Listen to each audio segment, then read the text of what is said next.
We're here today to talk about blogging for business. Just want to do a little social media straw poll with you guys, see where you are. So who currently is blogging either personally or on behalf of your company? Excellent, yeah. And oh, and I just have to do a little shout out, Gavin Baker in the back, Moxley Carmichael, a previous presenter in this series and an expert, so anything that I don't feel comfortable answering, I'm just gonna point at Gavin, okay? That'll be the plan. All right, so let's talk about social media a little bit and set some context for blogging. Who here has a Facebook page? Wonderful. Twitter, are there any tweeters among us? Excellent. Well, this is not a group of beginners. This is a group of social media enthusiasts, and we're glad to have you. I put up this quote because I really like it. Dan Brown, author of The Da Vinci Code, said in his last book, The Lost Symbol, that social media is a web of interconnected minds. I think that's apt. It's a shared consciousness, a collaborative culture, a digital community. And it's not about closing a deal or hard selling. It's about building relationships and engaging with people. Okay, so if we get that in our brain, first and foremost, we're 90% of the way there. With marketing, the challenge is always to want to fall back on marketing speak, push out our message. We have to turn that megaphone around. We want this to be a conversation. We want it to be a dialogue, not a monologue. So just keep that in mind. I said digital community, and really blogs are mini communities within the overall framework of cyberspace. What I mean by that is you can network with others and increase name recognition when you become a known member of this community. When you establish yourself with your blog, all of a sudden you're plugged into people far and wide, and there's kind of a hub effect. You know, your blog becomes the hub of the wheel, and then all these spokes go out via all your contacts and your contacts' contacts, okay? Now, the one thing that you want to keep in mind, well, several things when you're blogging, just some points to keep in mind as we talk. Why blog? Increase brand awareness, obviously. Build relationships with your target audiences, and that should be plural because there are many different targets. Position yourself as a subject matter expert in your field, and that's really important. You have a good editorial platform, you choose your content carefully and thoughtfully, you'll come to be relied on among your peers. And drive traffic to your website. Never underestimate the search engine possibilities of your blog. Now, what really hasn't changed and what really matters are stories, whether word of mouth is in real life, like it's always been since the beginning of time, or whether it's a digital word of mouth. Stories are what matter, okay? So stories travel, not the content. And content becomes a story if it's shared. And stories are shared, and that makes them by definition social. So today we're gonna talk about how you get started setting up a blog, although obviously some of you guys are way ahead of the curve on that. We're gonna talk about some best practices for blogging. And we're going to show you back-end metrics and analytics so you can gauge your performance. But first, Suzy and I wanted to kind of tell you our own personal stories and how we came to the blogosphere. So to start that off, I'm gonna hand it over to Suzy. So I'm Suzy Trotta, and this is my blog, allaroundktown.com, that I started in the winter of 2007, 2008, and I don't know how many of you guys follow the real estate market, but those were pretty dark days in the real estate market. They were pretty dark days in the economy, actually, too. And this was actually a time when realtors knew that the writing was on the wall. Maybe the general public didn't know it yet, but our sales really started to plummet around that time, and people were getting really scared. My sales really started to plummet around that time. And I was looking around thinking, okay, I may have to get out of this business because I don't think I can afford to stay in it anymore. And I started going online looking for information about the market and market trends, and I couldn't find anything online. Nobody was writing anything except, now's a great time to buy a house, ask me how, which wasn't really helpful for me as a professional. So I was seeing things in other areas where people were providing really useful information, and I thought, hey, I can do that for Knoxville, and that's what I did. I basically started this blog. It was not nearly this fancy looking when I started it, and at first I just started providing, okay. I kind of felt my way through it, and excuse me, I've got a little frog in my throat. just started providing information on national real estate trends, local stories, and then I started some regular weekly series, and this is one of them right here, the Knoxville Neighborhood of the Week, where I blog about a different neighborhood every week, and I have pictures of the neighborhood, and let's see, do I just scroll down here? And sales statistics, what's sold, what's pending, what's listing, you know, how much things are, links to some of those houses. And that's data that any real estate agent in our area obviously has access to, but it's making it available to the general public in a nice, you know, pretty format. And then what's great about that for me is that if somebody's online searching Lakemore Hills, Knoxville, they're gonna pull my site up and they're gonna come to my site. And I have people now call me all the time that say, hey, I was searching for Lakemore Hills and I would really like to look at this house that's for sale there. And those are people, there's no way in the world I ever would have done business with them without this blog. I had someone contact me last night who was searching for homes near UT, pulled my blog up. They're looking for a home to buy for their son when he comes to grad school here. So I'm gonna be working with them this summer. So the blog is working for me when I'm sitting here doing things like this. It is my form of cold calling. It is my form of marketing. This is my main marketing effort. Last year, I measure the success of my blog not by page views or visitors. I honestly don't care about that. Some people really care about that. For me, it's how many closed sales I have off of this.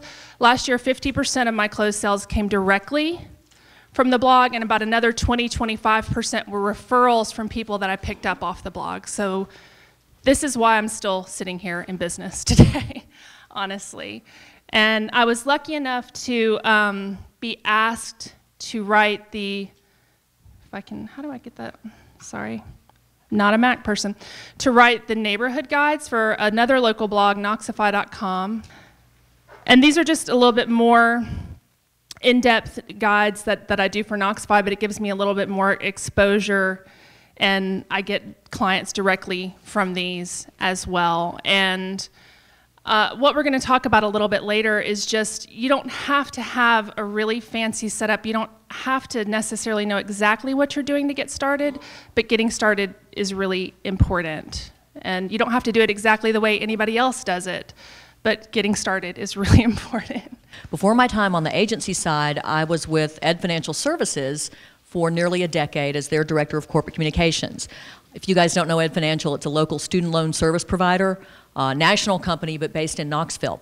And the majority of our employees were call center employees. So burnout and attrition was really high, because that's a frustrating job. Any of you guys who've ever worked in a call center or know people in call centers, it's a really tough business. So one of a couple of the high nails for us as management were employee morale and lowering the turnover. I guess we want to call that retention rate. So I was charged as Director of Corporate Communications with coming up with a company spirit campaign that would keep employees engaged and help morale and ultimately lower the turnover rate for our company. And one of the things I did was establish an internal blog. And I know the first thing we think of often with a blog is something for outward-facing audiences, a public-facing blog. Wow, how can I reach my customers, my prospects? Well, this is something to think about, and it's kind of a good way to debut your blog and preview it and kind of dry run it like a soft rollout. We called it Blog Ed because at Ed Financial everything was Ed, like McDonald's, everything's Mick. So Blog Ed rolled out in, gosh, maybe 2008. And one of the first things that we did was a series called Managing from the Heart, where I got all the senior management folks to write about their management style and who their influences and role models were and why they loved working at Ed Financial. And it was surprising, what people will say when they're writing something. See you, Gavin. Love you, man.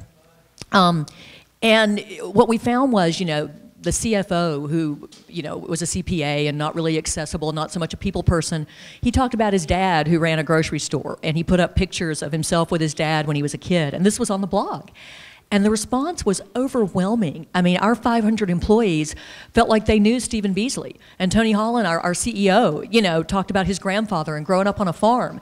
And these things were our early blog posts. So it was just, you know, it caught on like wildfire, and we allowed employees to comment and to interact, and it really made a difference. And then we went ahead and, after kind of building bridges between our rank and file employees and our, you know, C-level executives, we went ahead and invited everybody to contribute, whether they were in the mailroom or the call center, to talk about, you know, we would sometimes come up with themes and, you know, what are your challenges, or, you know, whatever. Sometimes it would be, what are your holiday plans?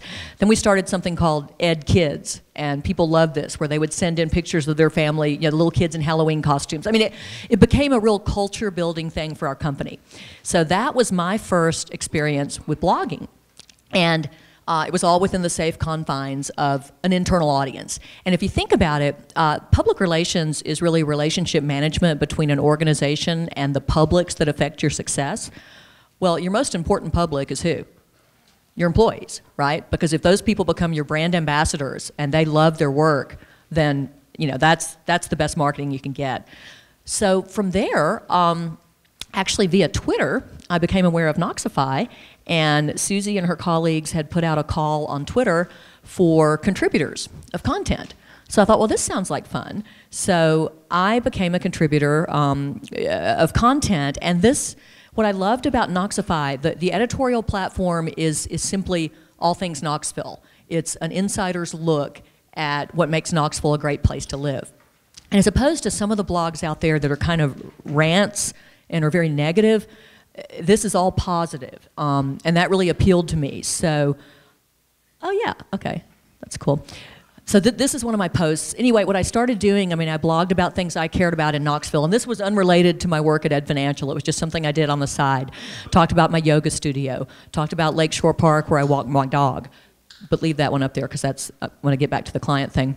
And then what happened, I ended up going out on my own and starting Laura Bauer PR. And people came to me and said, you know, can you blog about our companies? And so one of my clients, Crown and Goose Restaurant, for instance, has an annual dinner, and they give all the proceeds to the Empty Stocking Fund. So this made a nice blog post, how one local restaurant is giving back to the community. Yeah, you have to drive while I'm over here. And so it kind of serves two purposes, because it's Knox-centric. You know, it was interesting to our readers, who are very interested in food and wine and events and things happening around town, but I was also able to lift up in an authentic way a client of mine, and you disclaim it. I mean, at the bottom I said, you know, they're a client. I guess by this time I was at Tombras, but I've blogged about them earlier. You know, you say that there's a relationship. Crown and Goose is a client of the Tombras Group, or in the old days, Knoxville Opera Company is a client of Laura Bauer PR. A really successful blog I did was an interview with David Keith. I don't know if you all remember when he starred in The Pirates of Penzance last year for the opera. So I got to go sit down and have a one-on-one with him. The opera actually called me up and said, we want to spread the word. Can you blog about him on Knoxify? And it was a wonderful interview. It was very engaging. He was a great topic, and just full of clever things. And so I blogged about him, and you know, it drove traffic to the opera website, and they sold out the performance. I'm not taking credit for that, but it was a nice coincidence. So the other thing that happened through my blogging was it brought me to the attention of the Tombras Group, which is a 60-year-old advertising agency. As you heard, $80 million in annual billings. We have offices in Johnson City, Nashville, Charleston, and Washington, D.C. But Tombras wasn't really focusing on social yet. And because of my personal branding through Knoxify, they were aware of me and my presence on Twitter. And so some folks I know there and had gotten to know through the social media community here in town approached me, and you know, next thing I know, I'm heading up social and public relations for the Tombras Group, and I'm really honored to be there. So what you'll find with your blog or your other social media, we call them owned assets. What I mean by that, in public relations, PR is an earned media channel because you don't pay for it. Your blog is owned media. I mean, you own that channel, you own that platform once you get it set up. So when you build up a following, it's a really powerful thing to plug you into a network of peers and to promote your brand.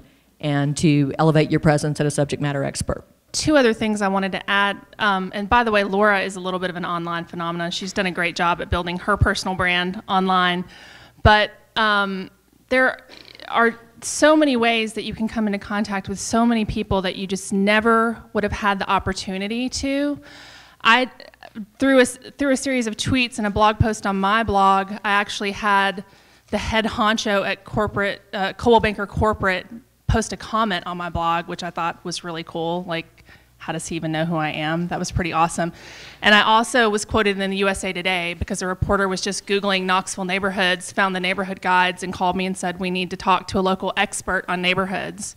You know, and whether or not I'm really an expert, I'm the only one putting the information out there, so kind of looks like I am, right? And that's what this is about. It's about positioning to yourself online. I don't know. Well, one anecdote similar to Suzy's, I had read a book about woofy, and that is the concept of online reputation and how eventually we won't use money as currency. Our currency will be our online presence. And so I read the book, and so I wrote this blog, Making Woofy, Knoxville's Cache of Social Capital. And Tara, it's all young, Tara Hunt, who is the author of the book, is Canadian, lives in Canada, lectures internationally, found my blog post. Obviously, you know, search engines did their magic. But anyway, so she reached out to me via LinkedIn and Twitter and actually said, oh, look, there's Suzy Trotta. And actually said, you know, how much she enjoyed the article and hadn't thought about the concept quite in that way. So just like Suzy's example, I mean, it's a way to plug yourself in at a level that would never be possible IRL, in real life. So the question is, are you taking away from your core business by sitting in front of a computer and doing this versus being face-to-face with people? Is that, am I understanding? For me, absolutely not. I'm not taking away from my core business. I mean, I'm doing 3 times the business now that I was doing before this. So, and I've got my process streamlined to a point where I probably don't spend more than 3 hours a week on the blog now. In the beginning, yes, I spent a lot more time to get everything up and running, but certainly to do the site that I have now, someone helped me with. But we're going to talk about, after we do best practices, we're going to talk about getting started and how easy that can be to actually get started. And honestly, and we'll come back to this, but I was thinking when I was looking at Laura's posts, you know, some of the best thing about Laura's posts are the pictures. Laura's a great writer, but the pictures in those posts are great. And in an online mindset, people are skimmers. People are not heavy-duty readers. So even if it's just snapping some pictures of something and putting up a little bit of text, that's pretty fast to do. You don't have to sit down and spend 3 hours writing a post necessarily. I think there's no such thing as lousy writing. I think if you're authentic and you're yourself, you find your voice. But one of my favorite Twitter accounts that I follow is The Toilet Professor. And this is American Standard, their brand spokesman. And so he's out there on Twitter. Now, I don't know who's actually behind the Toilet Professor, but what you can do is you can rely on your colleagues and have, you know, you can tap other people for guest posts, or if you don't feel comfortable writing it, you can, you know, have someone else in your firm. But I'd say don't underestimate yourself. How do you know you're not a good writer? Just some things to keep in mind to build your following once you're up and running. Publish regularly. At least once a week, if not 2 to 3 times a week. And the thought behind this is that frequent publishing of new content actually is critical to attracting new visitors and keeping existing readers engaged. And in terms of search engines, they'll assign a more significant weight to your blog if there's fresh content coming out on a regular basis. Identify niches. What I mean by that is your blog can develop reoccurring elements and regular features. Could be a weekly case study, could be a guest blog. It could be that, you know, once a month a certain person in your company takes a perspective from his or her frame of reference and blogs about it. That keeps readers engaged and builds an active following. Another niche is to use multiple authors on a regular basis, each one focusing on specific topics. So don't feel like you have to carry that burden all on your own. It can be a blog camp, which is really what Knoxify.com is. I don't publish that frequently, but if I'm not writing, Suzy is, or one of our other contributors, so there's always fresh content out there. Leverage current news. This is really an effective tactic to demonstrate thought leadership and to attract visitors interested in current events. Whatever's going on, whether it's in politics or in pop culture, if there's some way that you can tie your content into current events, search engines love it. People are more interested. Your post is likelier to climb to the top of the Google page when people are searching. So, on the other side of that, evergreen posts, which is what we call material that never goes out of date. An evergreen post is always a good idea too, but try to tap into where the mindset is and where the general sentiment is at the moment. I'm trying to think of some examples on Twitter when everyone's been focused on a certain event. Balloon Boy, oh yes, that was, you all remember the phenom of Balloon Boy. So yeah, it's crazy and it's silly and it's pop culture, but for a week there, that's all anyone cared about. So if there was a way to tie, I don't know, plumbing into, a kid trapped in a balloon, it would be effective. And I'm only being a little facetious. Optimize your blog content. We'll talk a little bit more about this. This is a quote I like. If a blog dies in the forest and no one is there to see it fail, did it really exist? A blog without readers is useless, right? So the best tactic for attracting new readers is to optimize your content for search engines. And to do that, you identify keywords and you incorporate them prominently. Now, this is not something that I've spent a lot of time on Knoxify. I've kind of just followed my passion and written what I wanted to write. Casey Peters, who is our editor, I think goes back and seeds the post with keywords sometimes. Content is king. I mean, an IT person, who's in IT in here?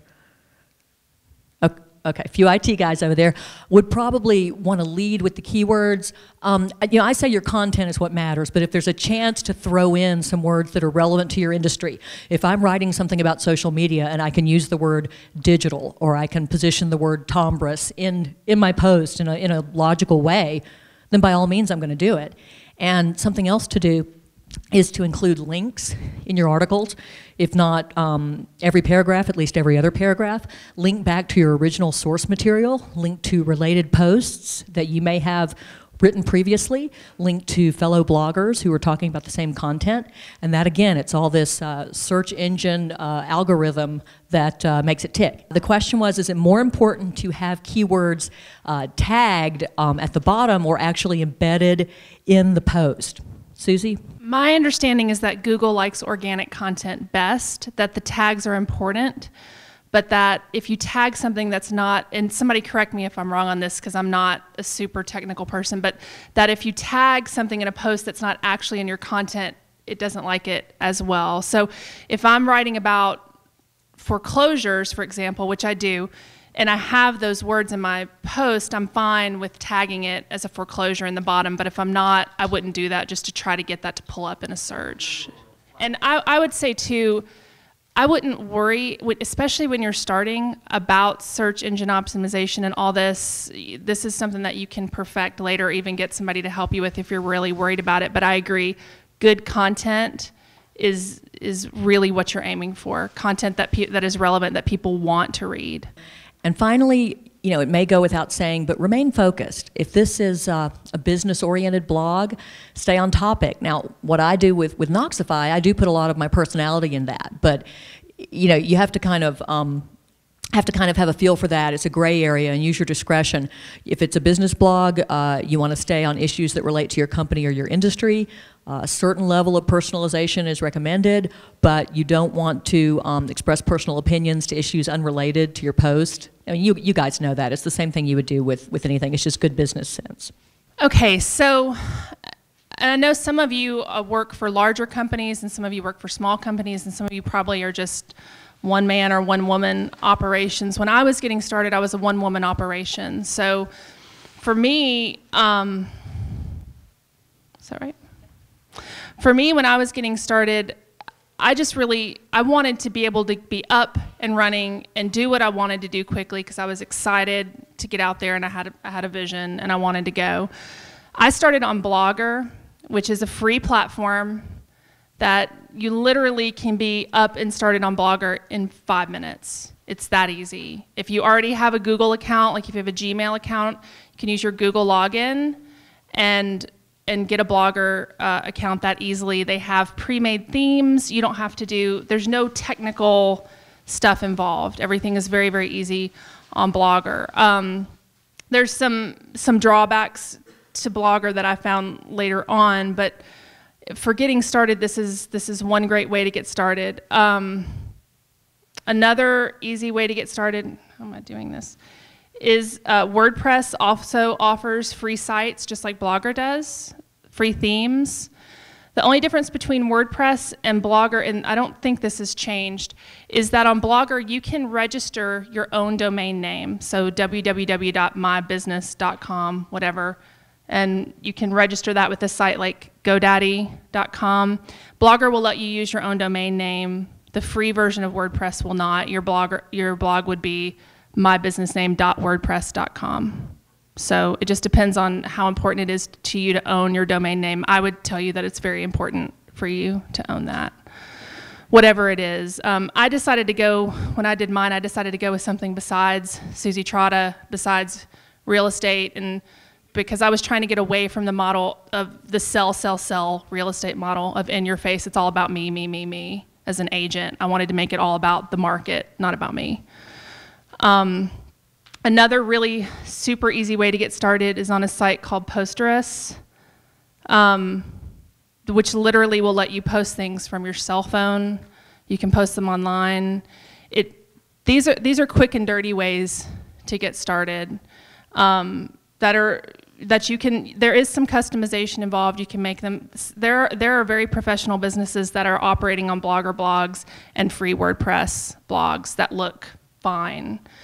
If you want to have complete control over what you do and want to own all your content on a server that you trust, probably the best way to go, and the way that I wound up going, is on WordPress.org.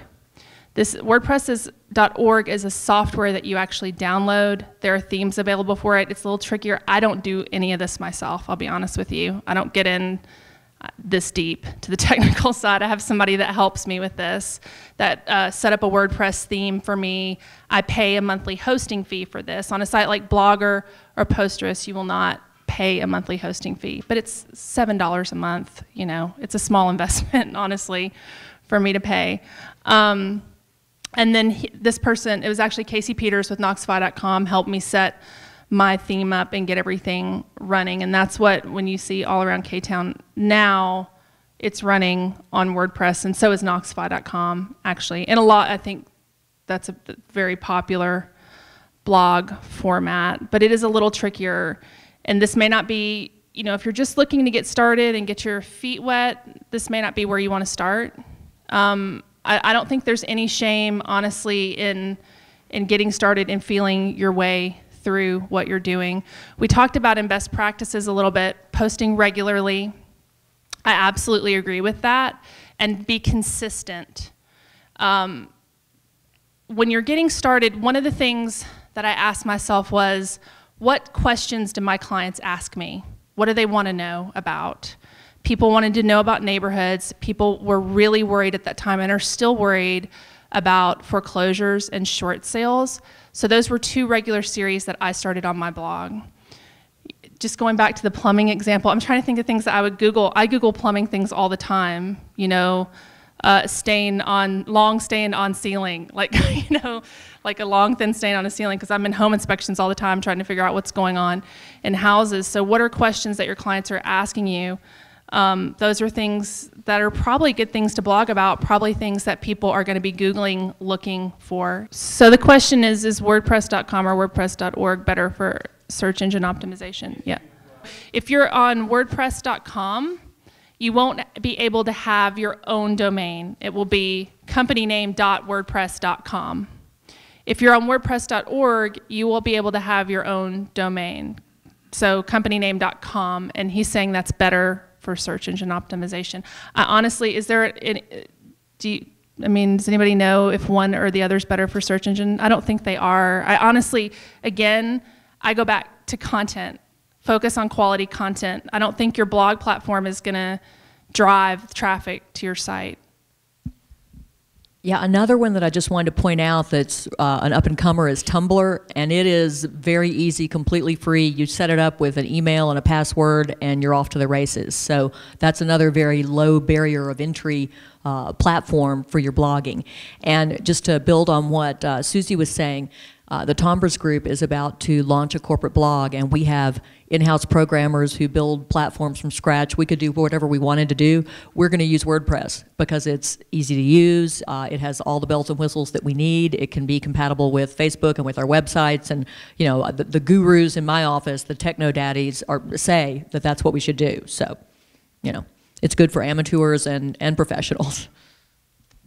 So the WordPress, I would imagine what you're using is WordPress.org, would be my guess, would be the hosted one, not this free version. But to get started on the free one, literally all you do is pick what you want your blog address to be in front of the WordPress.com, a username and a password, and that's all you do. I mean, you're up and running that quickly. I think from a back-end standpoint, I think WordPress.org is more secure, because you're hosting it on your own servers. In this situation, of Blogger, all your information is residing, in Blogger's case, on Google servers. So I don't know that Google service would ever go down, but if it did, you have no access to that anymore. Would there be any advantages of having multiple blogs as a subset of the industry you're trying to represent? I think if your industry is large enough, absolutely. Yeah, I mean, for example, if Coldwell Banker, Wallace & Wallace, my company, had their own blogs, I would think they would want to have at least a residential blog, probably three, a residential blog, a commercial blog, and a property management blog, maybe. And maybe even a blog for our mortgage lending, for, I can't remember, Monarch Mortgage, and another one for the title company.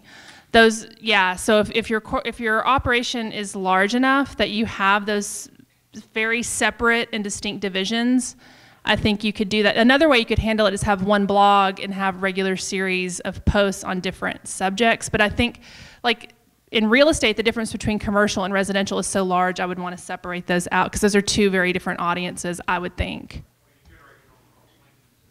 Exactly, yeah. Yeah, that's a great point. And that's another great way where team blogging can work, I think, where you can have a whole company and a camp of different writers, different experts on different subjects. We're looking at that very issue at Tombras because we have clients in different subsets. Do we want to have a blog that's about healthcare marketing? Do we want to have a blog for the financial sector?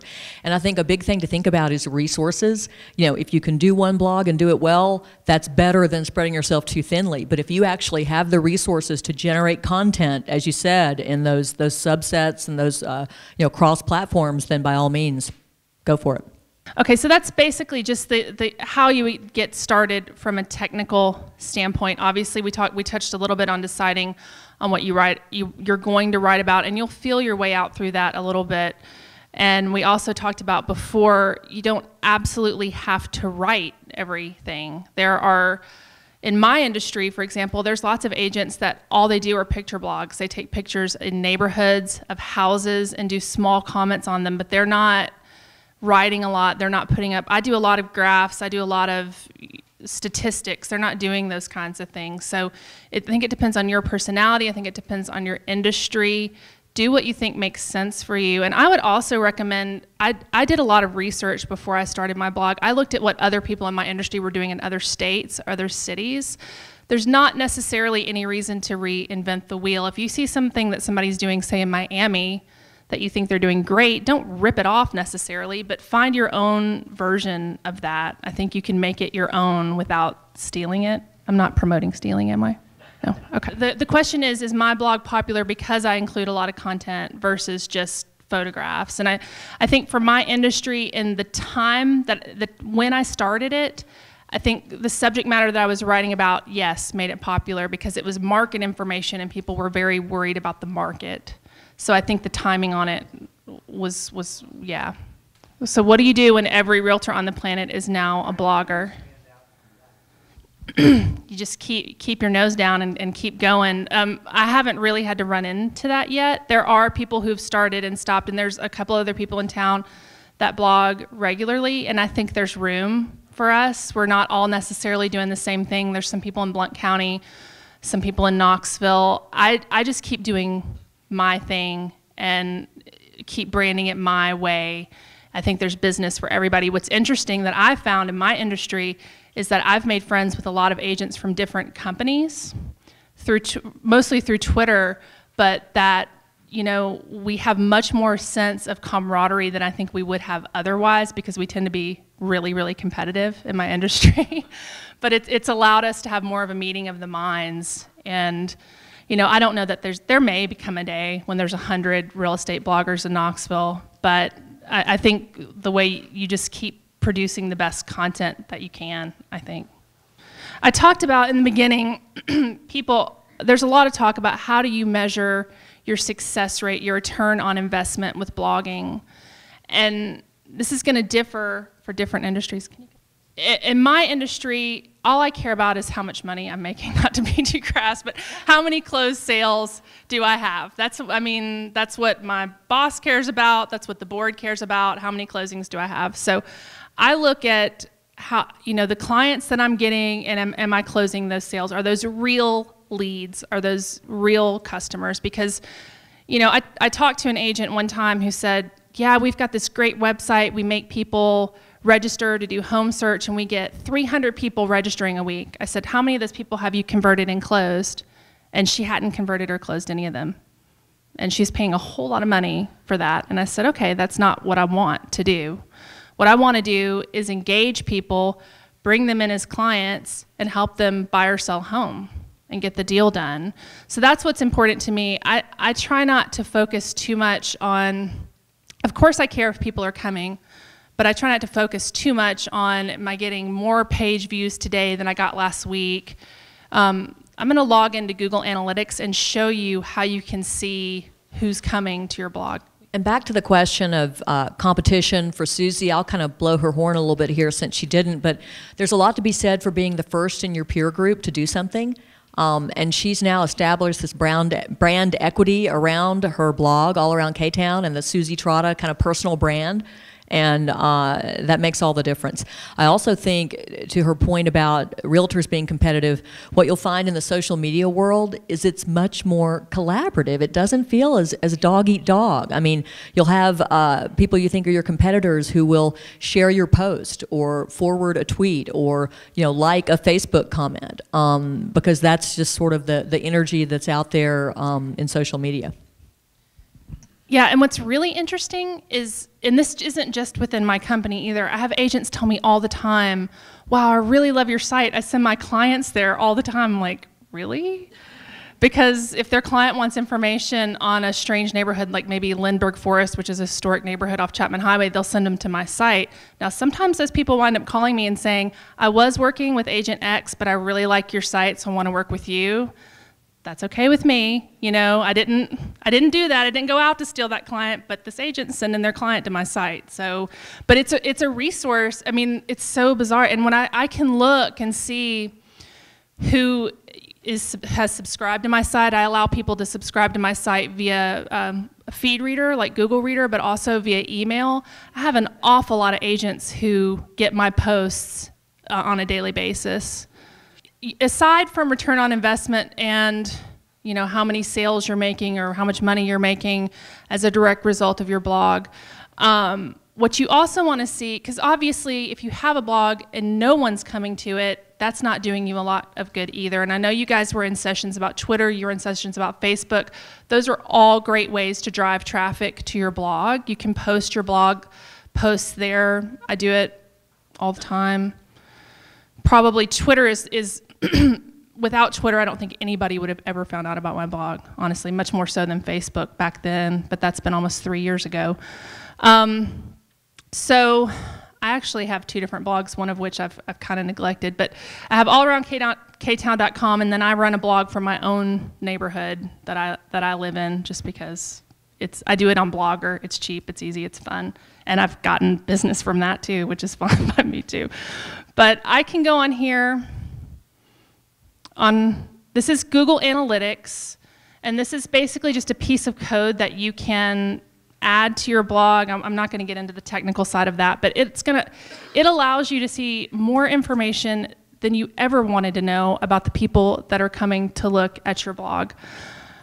I can see that within the last month, I had 1,305 visits, which is fine by me. I think on a national, if I was a national blog, that would be really low, but that's 1,300 more people that I'm getting my name in front of that would have ever seen it before. They're looking at 2,300 pages when they come. They're looking at 1.77 pages. That 2,307 page views total for the month, excuse me. I can see who's come. My bounce rate's a little high, which is embarrassing, but you saw it here first. Bounce rate basically means people they're searching, they're coming to your site, they're looking at a page, and then they're leaving instead of staying and going deeper into the site.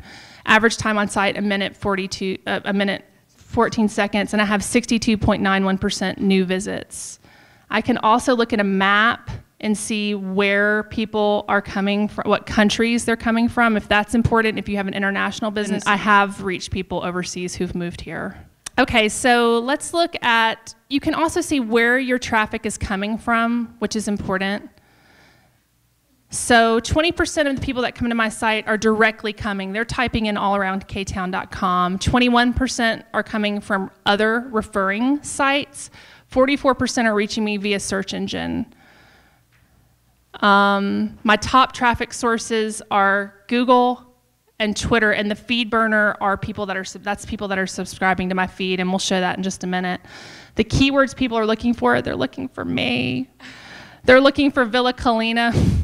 I don't know how many people know what Villa Colina is. It's the multi-million-dollar mansion that's sitting on Lions View Pike that's been sitting there forever. That's a great example of taking a current news topic. I wrote about that, and I wrote about Lane Kiffin's house, and people love to come and look at Lane Kiffin's house on my blog, even though he just sold it at a $700,000 loss. Too bad for him. Saw that yesterday. I haven't had time to blog about that yet, but and apparently people are really interested in Montgomery Cove, Victoria Inlet. That's where Lane Kiffin's house is. So you can see what are people interested in? Why are they coming? And you can actually tailor what you're doing around that. I mean, give people what they want. You know, I'm not going to write about Villa Colina every day. It's ridiculous. But obviously people are interested in really expensive homes in Knoxville. So that could be, and I do write, I haven't written about it in a while, but I have a series of posts called Cool Homes You Can't Afford.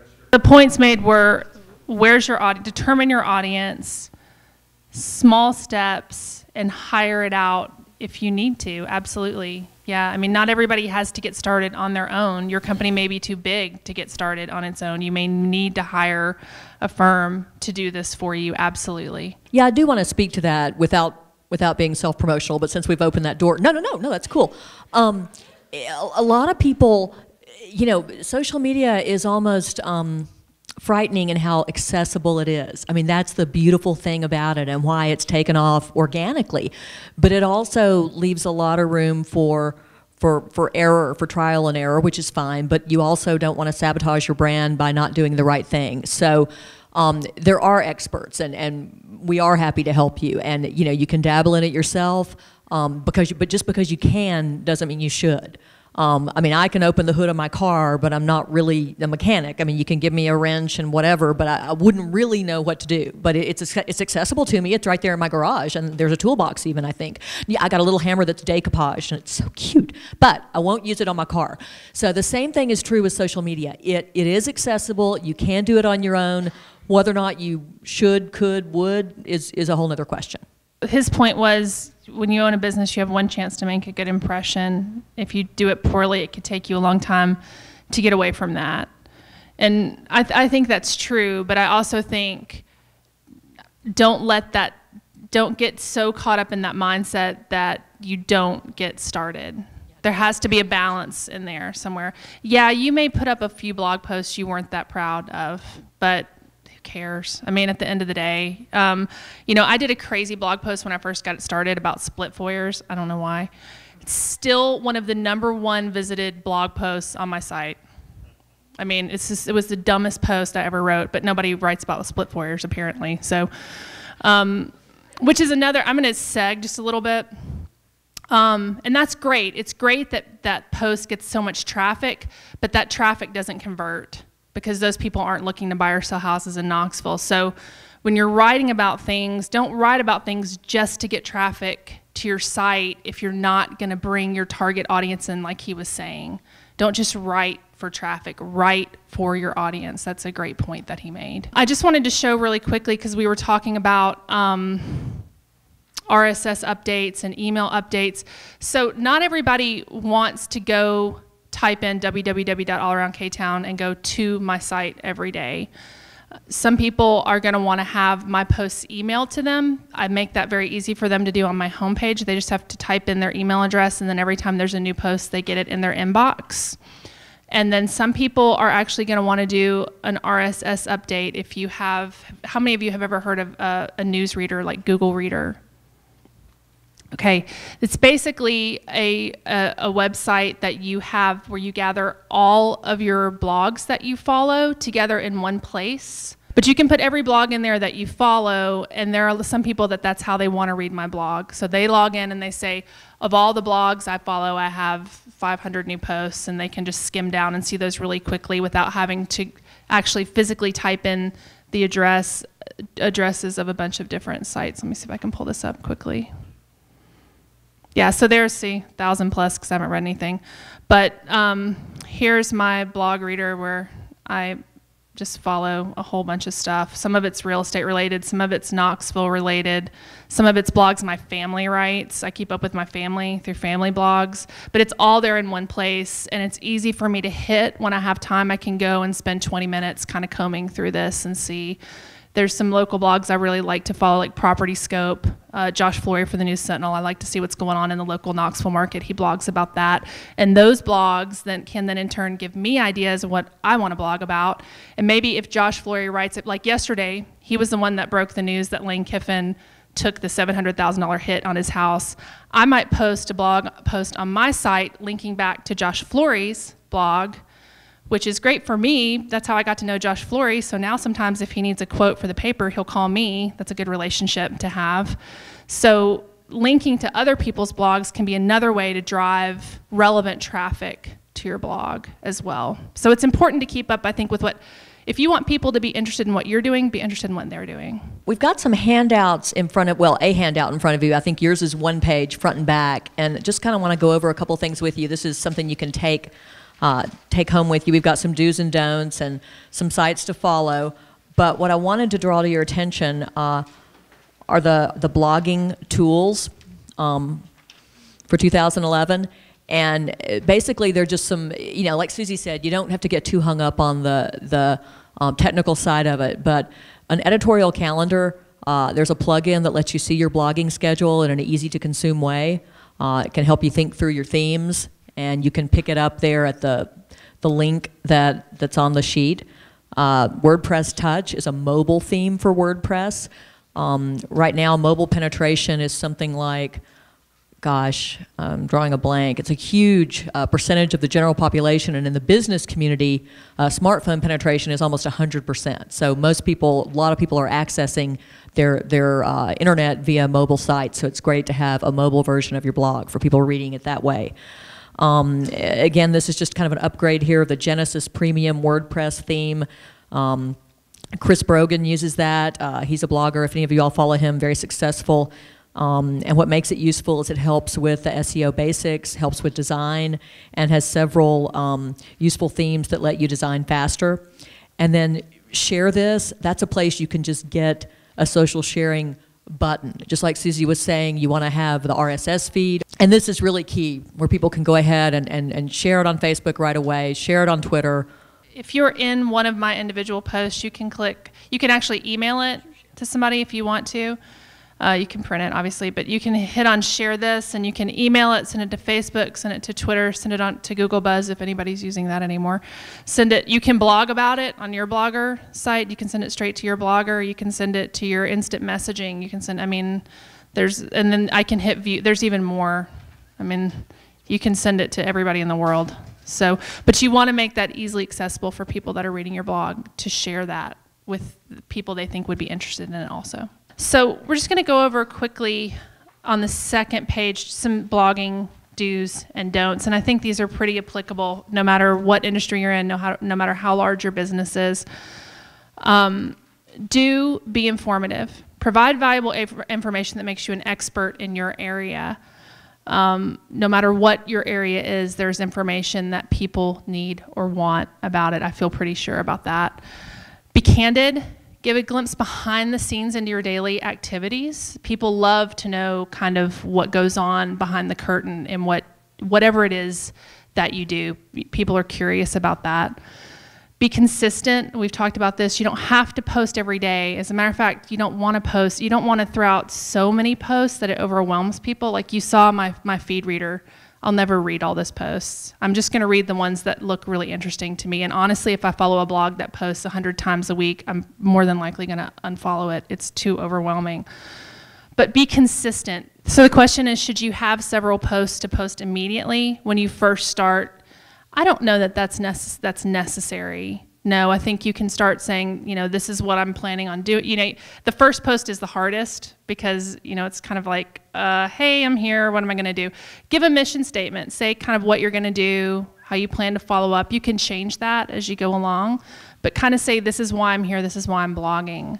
And then be consistent from there. Set yourself a schedule. I mean, to me, this is every Monday night and every Wednesday night, I sit down to write my blog posts, period. It doesn't matter. If I'm out showing houses till 10, then I do it at 10:30.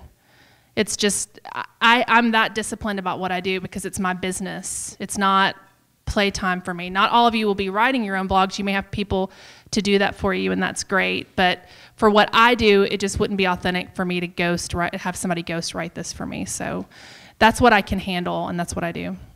Well, and I don't think you ever want anyone to ghost write. And, to Suzy's point, I mean, you might have guest bloggers, but you always want to show that attribution. Again, you really want to be transparent and authentic in the blogosphere.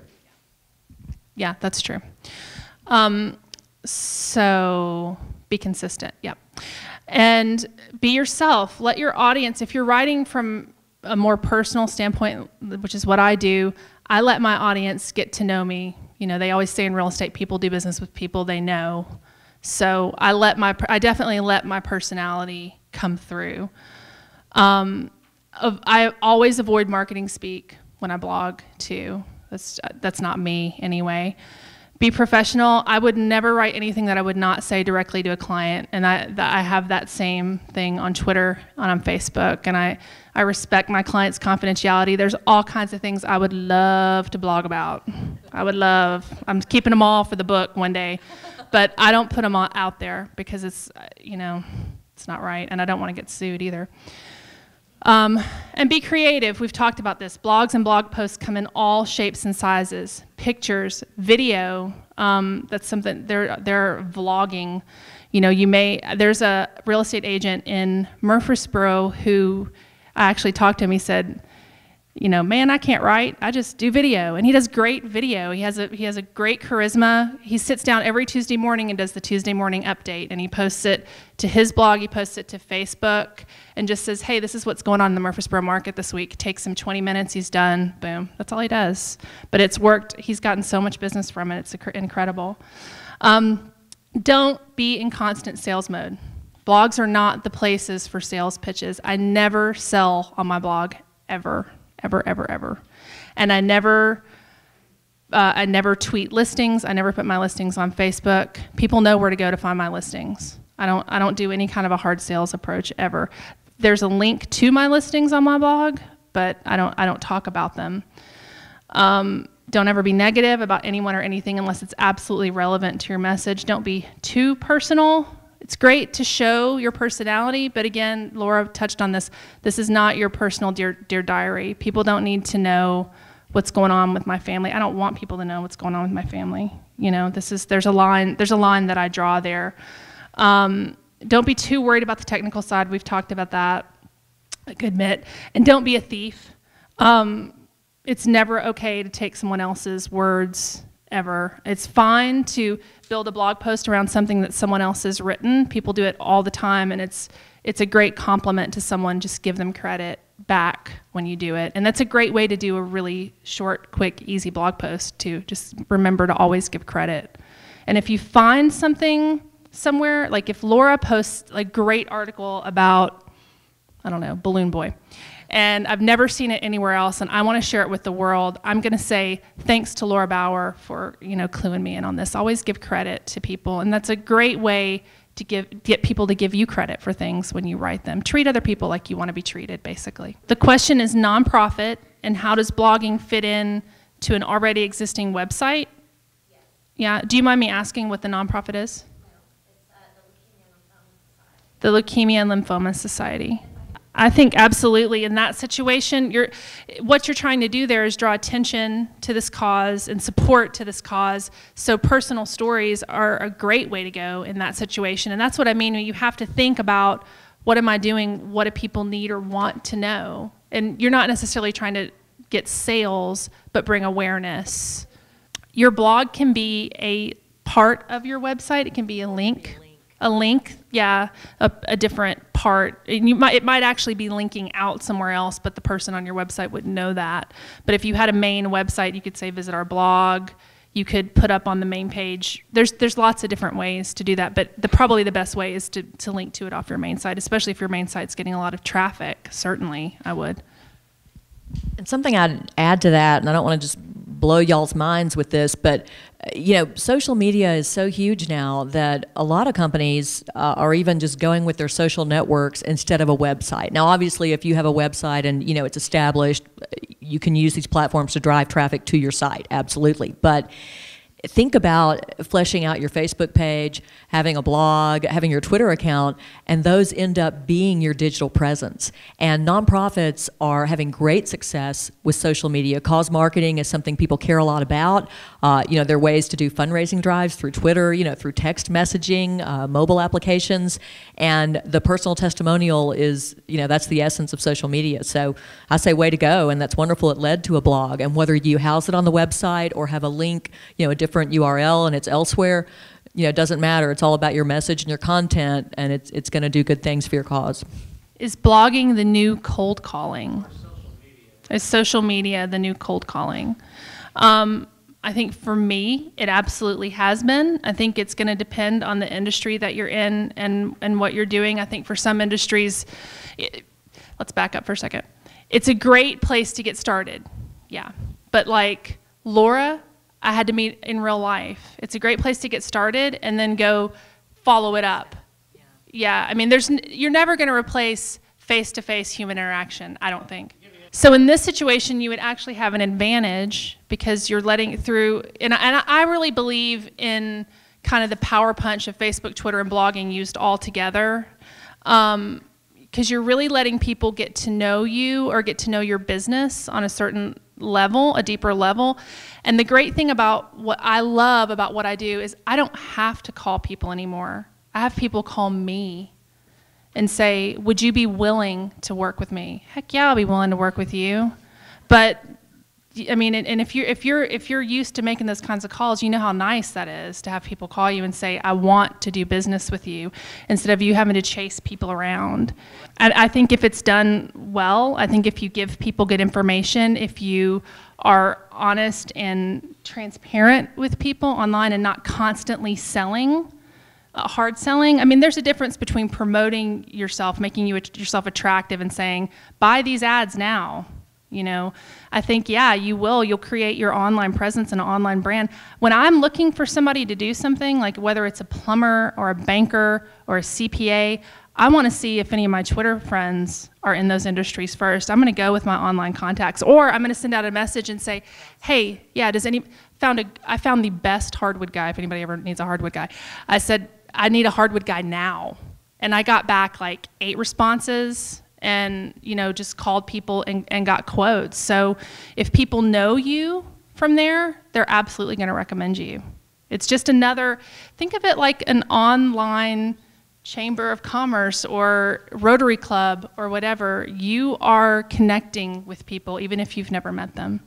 Yeah, and just to speak to the the cold calling term, you know, Suzy has done a great job with converting sales, but you didn't set out to close deals with your blog. She set out to build relationships and make connections and build trust. You still have to close the deals in person. So, you know, to your point, it is a great way to reach people, and it's non-intrusive because they choose to connect. They choose to come to your blog. It's not like a phone call ringing that that's annoying to me. I choose to engage with Suzy via social media platforms. So that's the difference. Yes. Oh, excuse me. Well, I just wanted to add to that. You have to, and like any other marketing endeavor, any other work project, you have to give it a little bit of time to pay off. Don't expect to see like the phone ringing off the hook the first month. It might if you do a great job, but I didn't really start seeing a huge increase in business. It took 6 months to a year. But I started getting a lot of recognition before then, but the actual closed sales came later. So it is a time investment. It's huge. Great question. He was asking about, rather than just putting the content out, the whole interactive element. And yeah, that's equally as important as the original content. And that gets back to this concept of shared media. When you engage, there are actually terms for this in social media, like resonance is one of them. You know, how many retweets, how many comments, how many likes. Those are a whole other set of metrics you can use to analyze your performance. But yeah, if you put content out and then people ask you questions and you don't respond, you've wasted your beautiful blog. You've wasted those chances to make connections that Suzy's talking about. It's exactly as it would be in real life. And something else I'll say about Suzy, one time I mentioned to her that my dream would be to live in a downtown loft in my next life. Right now I have reasons I have to be in a neighborhood, but later on. Well, she emailed me links to some downtown lofts later that day just because I had mentioned it. She didn't have to do that, but it's that follow-up, and that's what you'll do on your blog with the comments. You might even take it offline, and someone might say, hey, email me, or can we talk further? But definitely, the interaction is critical. Good question. And that interaction doesn't always take place on your blog. If you've tweeted out a link to an article on your blog, you might have that conversation on Twitter. You might wind up having that conversation on Facebook. So just because you're not getting a ton of responses on your blog, there are actually plugins you can have, so if anybody mentions your link on Twitter, it'll show up as a response on your blog. There's ways, to show that traffic, but the conversation is what's important, I think. Well, for me, I think the key has been having regular series that I run. So I do Neighborhood of the Week. I'm sorry, how do you come up with the content? What's your process of sitting down to generate the content and avoid writer's block? Not everybody does regular series, but it's worked really well for me. So I have a format that I follow for Neighborhood of the Week where I write about, and I'm really lucky that I have a photographer that works with me that goes out and shoots the neighborhoods for me. I don't have to do that. So, and in return for promoting his photography, he does that for me for free. And there's great things that, ask around to people. You can find great deals like that. So I just have to think ahead of time, okay, what neighborhoods do I want to do? And then do some online research on them. And I know on Monday night, that's what I'm sitting down and doing. Now that I've written about almost 60 neighborhoods, it's really a matter of, there's only so many neighborhoods in Knoxville. So it's updating them, maybe updating the pictures, adding a little bit of new information, new sales data. And then when I do Foreclosure Watch on Wednesday, that's very statistics heavy. So it's not very writing heavy. So there's no danger of writer's block. But I would say setting out that schedule helps me so much, whether you're going to do like a photo, some people do Photo Friday, or things that you have. And I would say, and I used to do, except it's broken. I'm getting ready to have a brand new blog pretty soon, but I used to do a weekly poll on Sunday nights where I just write a really fast question like, what's your favorite part of town, north, south, east, or where do you live, north, south, east, west, or what's your dream home style, Tudor, contemporary, split foyer, whatever, something that somebody could click on. And those were super easy to kind of dash off to have a weekly poll question.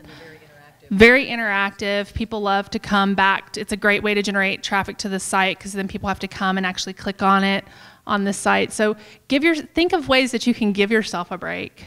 Not everything has to be so intensive. Think of things that you can do. Some of the things I do that are the least intensive are the most interactive and drive the most traffic to the site. So, And Suzy's touched on this. I think crowdsourcing is a great resource, and whether you do that via your social platforms where you actually put out a question and say, what do you all want to read about, or our split foyers of interest. I mean, you'll get all kinds of responses, and whether you do that in a broad forum or with your clients and your customers, I'm sure you have an email list, or I'm sure you have a list of influencers in your industry. Ask them. Ask them what they want to hear about. Say, hey, we're thinking about covering these 3 topics. Which one would be most important to you and why?